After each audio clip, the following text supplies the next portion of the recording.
Hi, പുതിയ വിശേഷങ്ങളിലേക്കായി എല്ലാവർക്കും സ്വാഗതം. സത്യങ്ങളൊന്നും തന്നെ ഇതുവരെ നന്ദനോ പ്രഭാവതിയോ ദേവികയോടോ സിദ്ധാർത്ഥനോടോ തുറന്നു പറഞ്ഞിട്ടില്ല.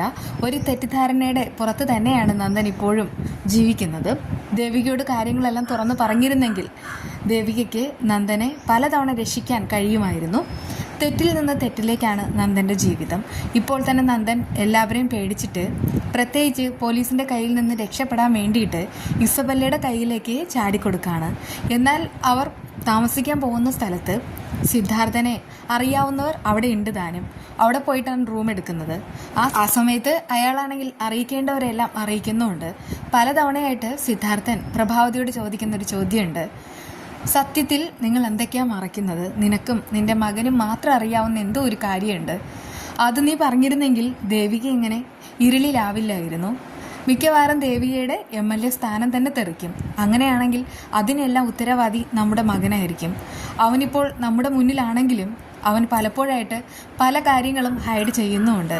നീയും കൂടെ അതിന് കൂട്ട് കൊടുക്കുകയാണെങ്കിൽ ഒരൊറ്റ കാര്യം മാത്രമേ പറയാനുള്ളൂ: പിന്നീട് നമുക്ക് ഒരിക്കലും നമ്മുടെ മകനെ രക്ഷപ്പെടുത്താനായിട്ട് കഴിയില്ല. പലതവണയും പല സത്യങ്ങളും സിദ്ധാർത്ഥനോട് തുറന്നു പറയാൻ പ്രഭാവതിക്ക് ആഗ്രഹം തോന്നിയിരുന്നു.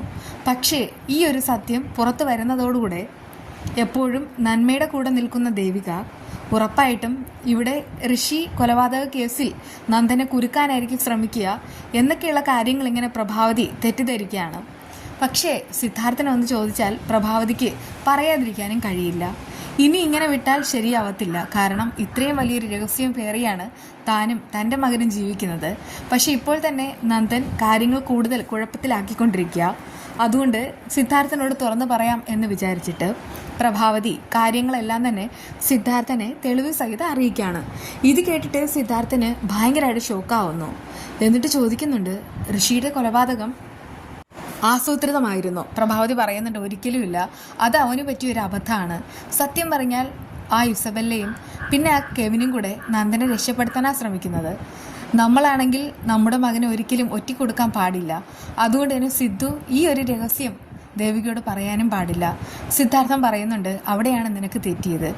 ദേവികയാണ് നിനക്ക് മുന്നിൽ ഈ സത്യം അറിഞ്ഞിരുന്നെങ്കിൽ ഇതെപ്പോഴേ പരിഹരിച്ചേനെ. ഇതിപ്പോൾ നീ നിന്റെ മകനെ വീണ്ടും വീണ്ടും ഇരുട്ടിലേക്ക് തള്ളിയിട്ടുകൊണ്ടിരിക്കുക. ഇത് പാടില്ല. ഇങ്ങനെ പോയാൽ ഇതെവിടെ പോയി അവസാനിക്കും? അവൻ്റെ കൈകൊണ്ട് ഒരു കൊലപാതകം നടന്നു എന്ന് പറഞ്ഞാൽ എനിക്കെന്തോ ഇത് വിശ്വസിക്കാൻ പ്രയാസമുണ്ട്. പ്രത്യേകിച്ച് കെവിനും ഇസബല്ലയും. അവരാണെങ്കിൽ അവനെ കൊടുക്കാൻ തന്നെയാണ് കൂടെ നിൽക്കുന്നത്. അത് കേട്ടിട്ട് പ്രഭാവതി പറയുന്നുണ്ട്: ഇസബല്ല നല്ല കുട്ടിയാ ആയിരിക്കാം, പക്ഷേ എന്തോ ചില സമയത്തൊക്കെ അവളാണെങ്കിൽ നമ്മുടെ മുന്നിൽ ഓഫാണ്.